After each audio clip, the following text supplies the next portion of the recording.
శుభాకాంక్షలు. మీరందరికీ ఉగాది పచ్చడి తినే అవకాశం దొరకపోయినా మీకు మట్టుకు తెలుగు కవితలు వినే అదృష్టం మట్టుకు ఉంది కదా. ఎలా ఉన్నాయి పద్యాలు? సరే,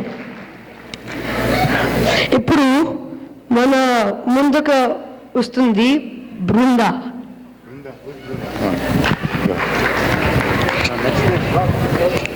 నా పేరు బృంద. నేను చెప్పబోయే పద్యం పోతనగారి భాగవతం నుండి ఈ పద్యం చెప్తున్నాను.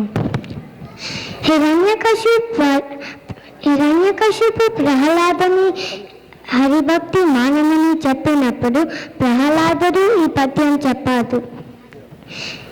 మందార మకరన్న మాధుర్యము గెలుమద పంబు పువ్వుని మదనములకు నిర్మలమిందాకని వీచికల దూవు వాయించ చెనిను తరంగిములకు లలిత రసాల పల్లవ కాదియే చొక్కు కోల చేని కొతులకు పూర్ణిందు చంద్రిక స్ఫూర్త చకోర కంబు అరుగుని సాంద్రని హారములకు అంబుజోదర దివ్య పాదార వింద చింతనామృత పాన విశేషమత్ర చిత్తం ఏ రీతి నితరంబు చేరనిచు వింతగిని శిలా మాటలు వేణులా.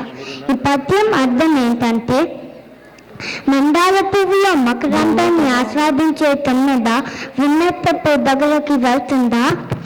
అలాగే ఆకాశగంగలో ఆడుకునే రాజహంస వాగులోకి వెళ్తుందా?